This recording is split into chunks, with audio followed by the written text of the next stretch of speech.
Olá pessoal, tudo bem? Tudo beleza? Aqui professor Ronaldo gravando mais um vídeo para vocês e desta vez eu vou explicar como funciona a questão da análise do patrimônio líquido para fins de tomada de decisão.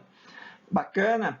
Nós sabemos que o patrimônio líquido é um valor residual dos ativos depois de descontados todos os passivos.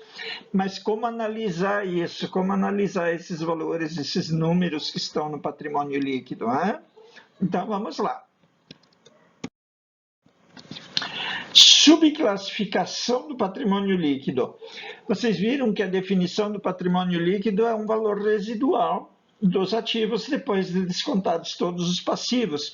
E ele pode ter, apesar disso, algumas subclassificações.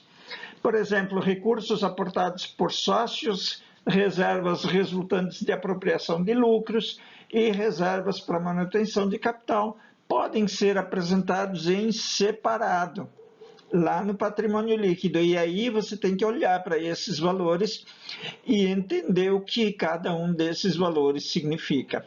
Tá, pessoal? A importância das subclassificações.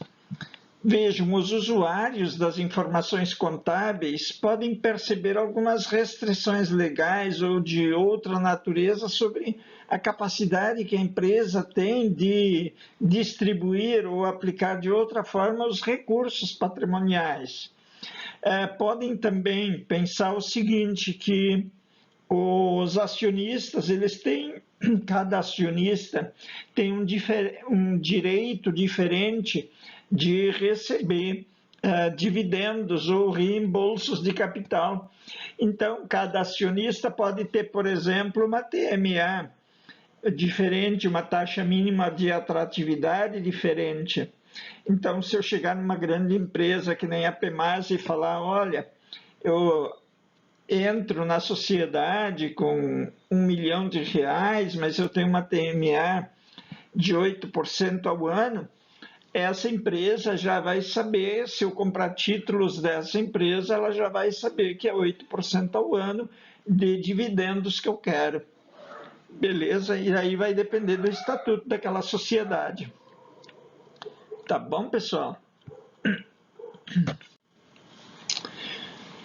A constituição das reservas é às vezes exigida pelo estatuto, como eu já disse antes, ou por lei, tá?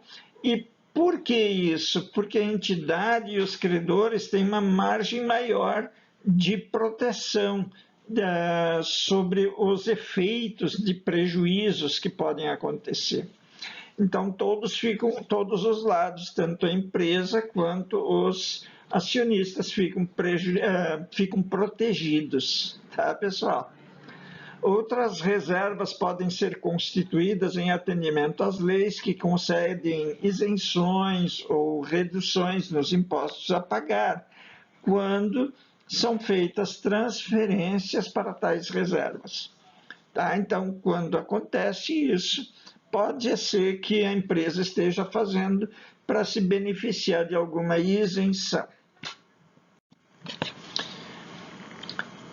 E a existência e o valor dessas reservas legais, estatutárias e fiscais representam informações que podem ser importantes para os usuários das informações contábeis tomarem as decisões que eles precisam tomar. Então, se o meu patrimônio líquido é de 1 milhão e eu tenho reservas para devolver, para fazer tal coisa lá no patrimônio líquido, eu já sei que com aquela reserva eu não posso contar depois. Então, ela vai ser destinada para aquilo que ela foi guardada lá no patrimônio líquido. E as transferências para tais reservas são apropriações de lucros acumulados, portanto, não são despesas.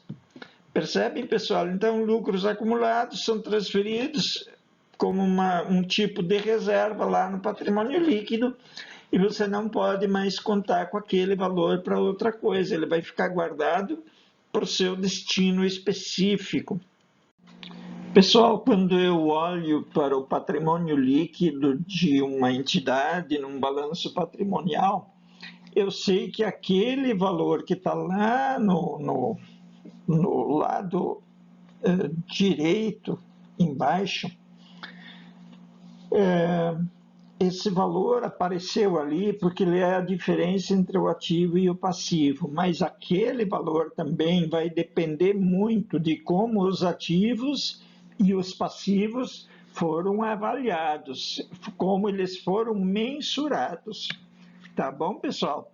Então, tem que olhar muito para isso também. Às vezes, uma empresa tem um bem e esse bem foi reavaliado, sofreu uma perda por impairment, é claro que o ativo vai diminuir, é claro que o patrimônio líquido também diminui. Tudo bem? Sobre a estrutura legal e regulamentos, a gente precisa ter um certo cuidado para analisar isso, tá, pessoal?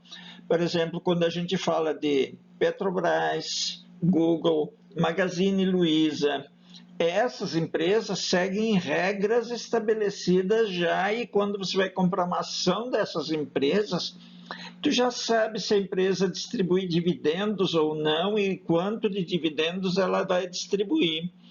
Perceberam? Agora, a transportadora do seu José da Silva, que trabalha com a esposa e 2 filhos, essa empresa pode estabelecer suas próprias regras para distribuir lucros ao final do período. Ela não é obrigada a seguir certas regras que as outras empresas seguem. Perceberam, pessoal? Então, pessoal, apesar de que algumas empresas não seguem as mesmas regras para distribuição de dividendos ou de participação de lucros ou algo assim, não importa. Só que, independentemente desses fatos, a definição de patrimônio líquido e os outros aspectos que tratam dele são igualmente aplicáveis a tais entidades. Então, a origem do patrimônio líquido, como ele é formado, isso é regra que vale para todos. Agora, como ele é distribuído no final do período, não. Cada empresa pode fazer a sua distribuição da forma como quer. E daí, quando você vai analisar o balanço patrimonial de uma empresa, você tem que levar esses aspectos em conta. Beleza, gente? Muito bem, então. Então era isso, esse é o último slide que eu queria explicar para vocês. Quero deixar um grande abraço a todos, fiquem todos com Deus e em breve a gente se encontra. Tá, beleza? Tchau, gente.